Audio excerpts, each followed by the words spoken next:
VRChat has gone mobile. VRChat, the wildly popular VR app that has been long time played on VR headsets and even flat on desktop, is now coming to an Android phone near you. For now, keep in mind this is an alpha experience. It's only on Android and it's only available to VRChat Plus subscribers who are paying for that subscription. The VRChat team is stressing that this is an alpha and they really mean it's an alpha. It's not final at all. There's going to be potentially several issues if you jump in and try it. If you switch between cell service and Wi-Fi, it's probably going to drop the connection. For now, it might still claim that people are on Quest, but eventually it will say mobile above their head so people will know that they're playing with people on mobile devices. But surprisingly, they say this will work on mid-range Android phones. Anything with 6 gigs of RAM and Android OS 10 should be doable. They're hopeful that maybe a full release can come this year, but they aren't committing to anything concrete as there's a lot of testing ahead. So with that, I ask you, what do you think about this? We've seen games like Rec Room make the jump over to mobile, and although it's not nearly the same experience, it does give you the option to jump in, check something out, or especially people who build in it can jump in their builds and look at them from another angle or perspective. So it might be interesting to see how many people actually jump into VRChat now that they can do it on phones. I Expect You to Die 3 Cog in the Machine has officially launched at the price of $25 and the ratings are in. Puts this at about a 4.8, extremely high for a new game that just came out. If you don't know the I Expect You to Die series, these are very popular escape room style games where you're a secret agent who has to die repeatedly to figure out what you did wrong and get through these puzzles. A game that has you sit in place and doesn't use a lot of locomotion. This game allows anyone to try VR without risking much motion sickness, and it's a lot of fun whether you're playing alone or whether people are watching you fail and laughing at you. With nearly a 4.9 rating, that puts it in the same ballpark as I Expect You to Die 1 and I Expect You to Die 2. Schell Games has been able to deliver game after game and keep those really high ratings. Reviews so far, 5 stars are 95% of those reviews and only 1% down in the 1-star category. People saying it's a sequel to Die for, literally. People saying the series keeps getting better. People even saying it's the best one yet. And if you go look for those 1-star reviews, well, somebody putting that it's 5-star but giving them a 1-star review to try and get you to use their discount code. Not cool, bro. What is with people? We got some real jerks in the review section. Someone gave a 3-star saying they just wanted to be the first 3-star review. And the only other even slightly low review at 3 stars saying that they had pre-ordered the game but for some reason they had to buy it again. If you somehow missed that this one came out, this could be a good time to get in, and if you have a friend who has it, they can send you a referral code. I would recommend doing that and not using one down in the ratings because that's only encouraging this type of behavior. Firewall Ultra is a hotly anticipated sequel to Firewall 0 Hour, which was a PlayStation VR exclusive that used the aim controller. Firewall Ultra is coming out in a matter of days on PSVR 2, although it is using the 2 separate hand controllers and there is no form of aim controller yet on PSVR 2. Now, just ahead of launch, Firewall Ultra has revealed there's going to be a PvE mode in it. PvE meaning player versus environment. They said this exfil mode, which is short for exfiltration, will see up to 4 players team up to gain access to 3 laptops spread dynamically across the maps. They'll also be facing off against AI enemies patrolling the area, forcing players to choose between splitting off or sticking together. This, of course, is designed to bring more variety to a game that is reutilizing maps over and over in these quick multiplayer battles. They said every single one of the game's maps is actually going to be available in both PvE and PvP. This is exciting to see, as I liked Firewall 0 Hour, but as there were only so many maps, you did learn them over time and they got a little too easy to figure out how to play them. Although a lot of us still out there aren't playing on the PSVR 2. So what do you think? Are you going to get a PSVR 2 over Firewall? I'd be surprised, but if it's good enough, maybe it'll bring some people in. Breachers has been a big hit for a 5v5 shooter on Quest and other headsets, and another update is now available, adding a new bomb defusal and control point map. The map is just called Ship and is obviously set on this big cargo ship that's carrying a dangerous payload. This is further developing in a game that people have already been really excited and happy about how good this game was back when it was in alpha and then launching this year. They added a couple more changes with some economy changes, balance adjustments, and bug fixes in this update as well. If you haven't checked out Breachers already, it is a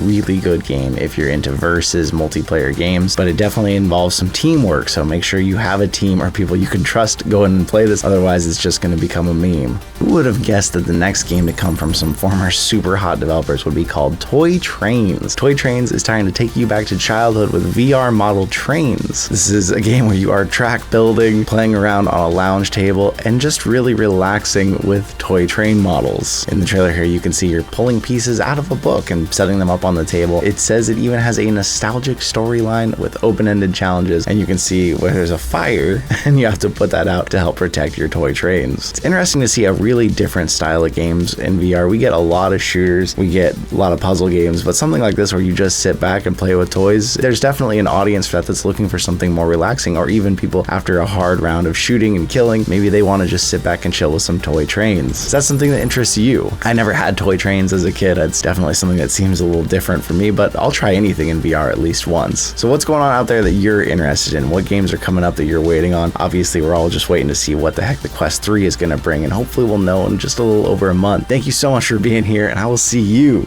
in another reality.